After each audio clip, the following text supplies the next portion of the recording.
President Biden landed in the United Kingdom this afternoon, the first stop on his three-nation European trip. He'll begin by meeting British Prime Minister Boris Johnson tomorrow.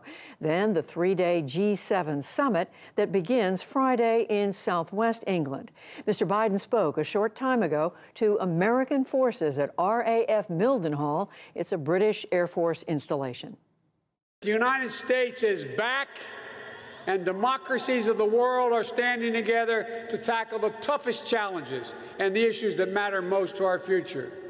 That we're committed to leading with strength, defending our values, and delivering for our people. Democracy doesn't happen by accident. We have to defend it. We have to strengthen it, renew it.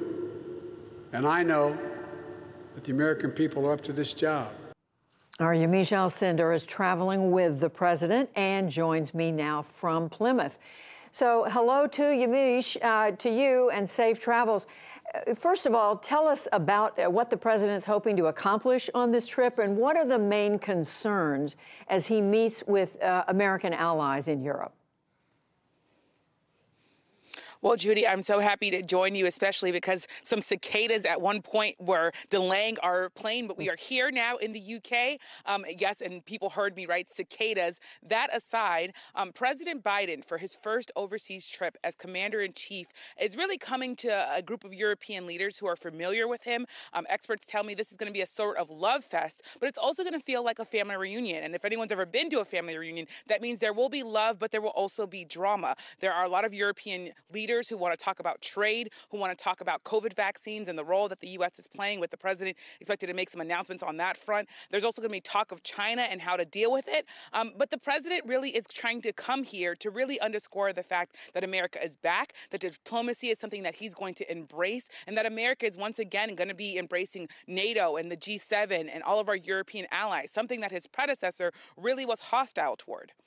So, Yamiche, you use the word drama. What are the most contentious issues expected to be in his meetings with the European leaders ahead of his meeting with Vladimir Putin of Russia? Well, President Biden has known some of these European leaders for up to 3 decades. He's been long working on issues of foreign policy. So there are going to be real hefty talks about trade, especially when it comes to talking about the difference between Make America Great Again as well as Buy American First. There are European leaders who are really wondering if there's going to be more American protectionism on that front. There's also going to be this feeling of whether or not President Biden is a sort of placeholder because of all of the drama and all of the real contention that was there when former President Trump was coming to NATO and G7.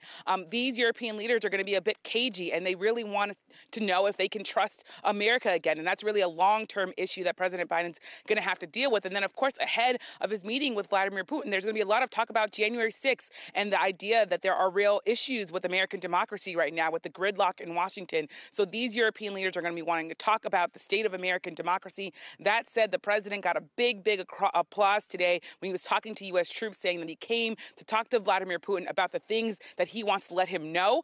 There were no details there, but what you saw there was really a tone that was going to be firm. And the president, in some ways, has been saying that he's there to talk frankly to Vladimir Putin. So there's real expectations on that front.